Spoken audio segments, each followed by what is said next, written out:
Hello and welcome to our channel, or welcome back to our channel. My name's Jade. I'm Matt. And this is Keeping Up with the Kennys.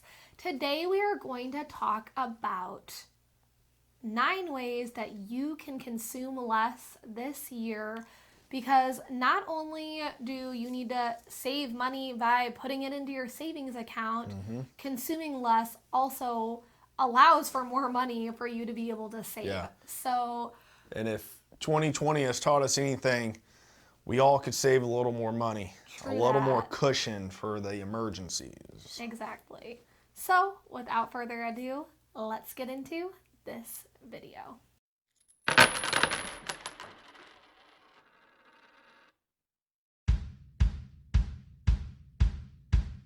Okay, so the very first thing on this list is to unfollow on Facebook or Instagram or whatever different boutiques or brands that make you want to purchase. Yes. I did this with one of my favorite online boutiques because I don't know what came over me when I would watch their videos. Like, I just had to buy stuff. But I had to sever ties because I'll tell you guys all the time, like, I have no self-control when it comes to certain things. And that was one of those certain things, and I had to realize it about myself and just exit out because I couldn't stop. I couldn't. It was an addiction. It was bad. Yes, it was. We ran out of closet space.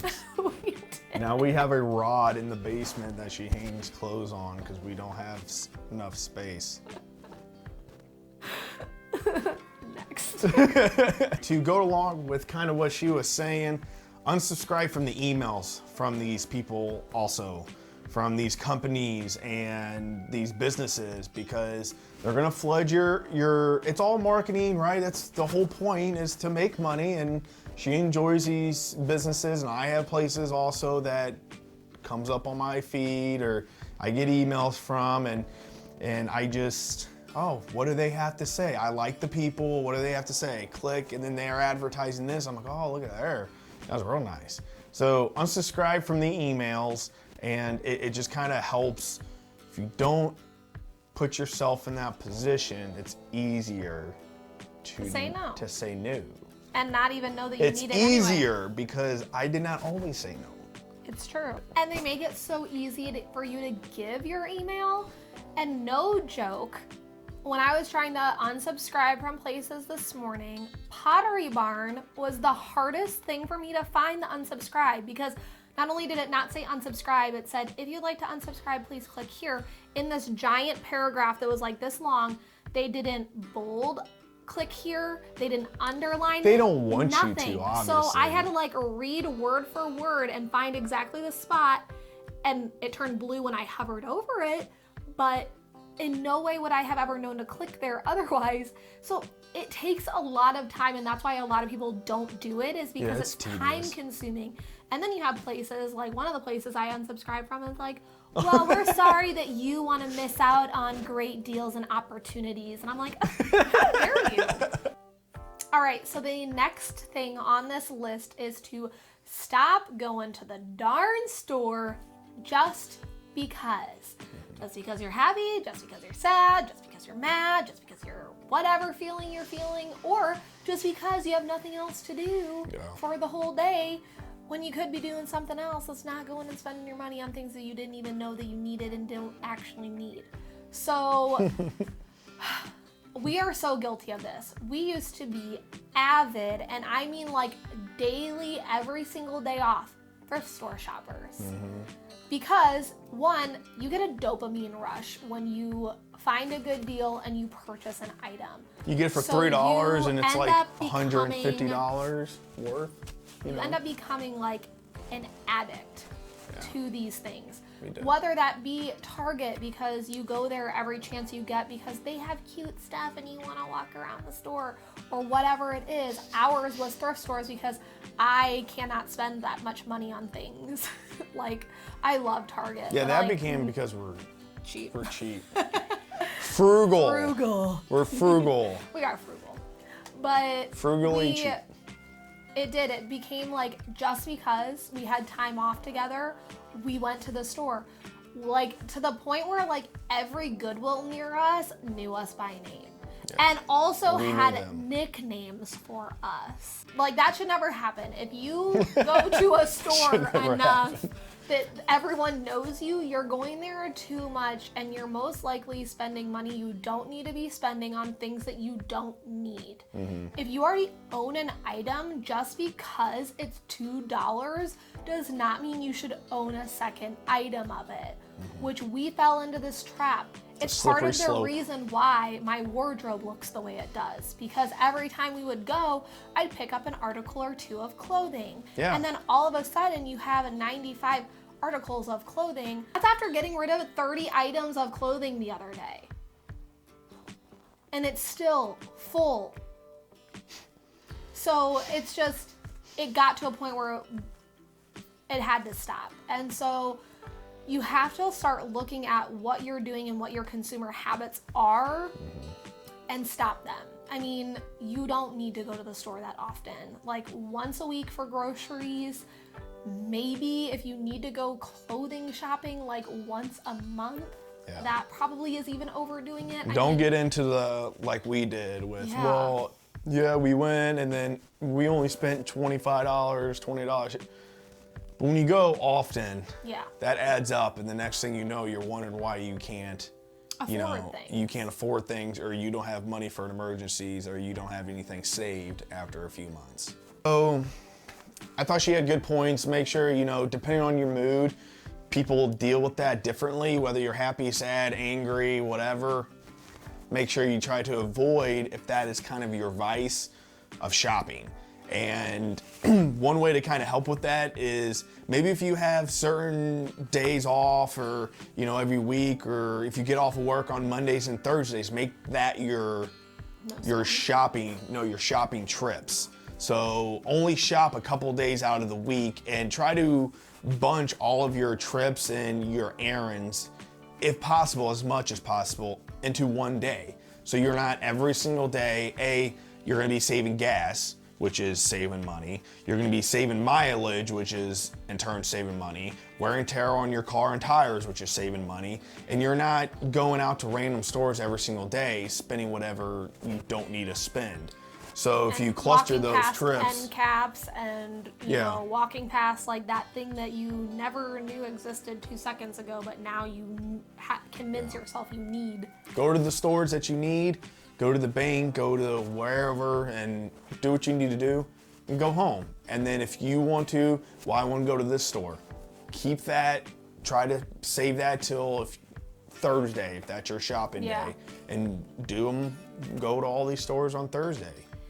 All right, so the next one on this list is to look at resources that you already have. This is better for the environment, because you're not buying like one-use tools, but also like you're using things to their full potential. So there are so many things that you can buy that have one use and one use only. And it gets really, really wasteful really, really fast. And how many times do we have something break and immediately we're like, go buy a new one, instead of, what broke? Can I fix it? How does this actually work? Am I able to use something else in its place? Like, those are all questions you should ask yourself before you go buy something. Get resourceful and just start using your things in new ways or in different ways than maybe you have before. And just because like you ruin a jacket that you own doesn't mean you need to go replace it if you own other jackets. I actually just did this with work. I got a giant hole in the elbow of my scrub jacket, and I wore it for 2 months after that. Like, I sewed up the elbow and it busted open probably like every time I wore it, but I attempted to fix it. And I just didn't care. Like, people would be like, you have a hole in your elbow, and I'm like, okay. I know. You have a hole in your elbow. And, whatever. But I didn't want to spend the extra money on that jacket at that point in time. And then Matt was super sweet and went out and bought me a new one, like, a couple months later. But, like, to me, at the moment that it broke and stopped being useful to some people, I'm like, it's still, the pockets work, the zipper works, it keeps me warm at work, which is why I wear it. It was still useful. So just don't throw, and it's so bad, don't throw things away just because like you think that it's wrecked for 1 second. Like, try and fix it first. All right, so how many of you guys out there have your credit card or debit card number or something linked to a website that you frequent? We've all done it. Prime example, Amazon. Amazon's the big one, yes. So they have your information. Why? Because it's convenient. Everyone wants convenience. That is why a lot of excess money, in my opinion, excess doesn't have to be spent, but it's for convenience because you want to get the pizza delivered opposed to driving to go get it. You want, just convenience. So it's a lot easier, right, to go in, you add it to your cart, click checkout, boom, bada, bang. You're done. You're done. Yeah. Some websites you have to validate your security code. But if you shop there enough, you know your security code. Yeah. And you type that in and then off it goes and then you get on your doorstep. So not that it's like a foolproof way, it's just another option of what everyone can do to kind of make things more inconvenient. It's inconvenient. So if you rip it off, take it off of the websites. Anytime you're wanting to buy something, you have to get up off your behind, go to your wallet, go to your purse, wherever, grab all the info, type it in, do it all over again. So it's just a little inconvenient. So another one on this list is to ask your friends, create community. Like, we are so integrated with one another today, but also so distanced. Because have you even noticed how people don't ask, no one, like the old movies, do you have some butter or milk? I borrow a cup of sugar. Exactly. There is none of that anymore. It's like, oh, I gotta jump in the car, I'll be right back, I'll go to the store that's 5 seconds away. Instead of just your next door neighbor, hey, can I borrow some eggs? Hey, can I borrow this? The next time you need something, please come ask me for it. A lot of people will do this with family, but I feel like they don't do it with friends. I offered the girls in my bridal party, we went out and everyone was supposed to wear black. And I was like, hey, if anyone needs black dresses and you don't own one, please feel free to borrow one that I own. Well, that's obviously close friends, right? Well, yeah. She's not going to the neighbor going, hey, can I borrow your clothes? Can I borrow some socks?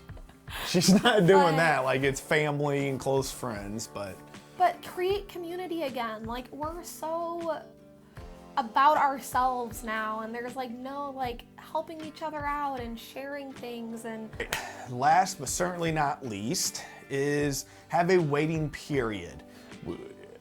I personally have done it. I've done it a lot of that impulse buy, looking at, getting them emails, seeing them ads, going on Amazon, looking at the deals. Oh, I didn't know I needed that 10 minutes ago, but yeah, you're right, Amazon, I do need that. Boom, bought. So maybe have a waiting period of things that you need or want, depending on the severity of the need, but have a waiting period and think about it for a week, or a couple weeks, however long, and a few days, and maybe you don't need that. You need it right that second, but you don't need it a couple days from now. Make sure you shop around. I know we've hit on that before. I'm a huge researcher of everything. I research the crud out of everything. Yeah. I must find the best buy, no matter what it is. I don't care if it's water. I want the cheapest water. So make sure you take that second, pause, and it can help save some money. Don't just go out the first place you see it, buy it immediately because you know. Well, and that's kind of the beginner side of this. And then once you get more advanced, like me, instead of waiting 72 hours or waiting, a week, create it so that you make a list on your phone, and then 2 times a year, like your birthday and Christmas, you look through all of those impulse purchases, Are any of them things that you still want? Are any of them things that you want to receive as a gift? So then ask for the things that you, out of the things that you have collected on said list throughout the year, then you then narrow it down even more to what would I want to receive as a gift from somebody else?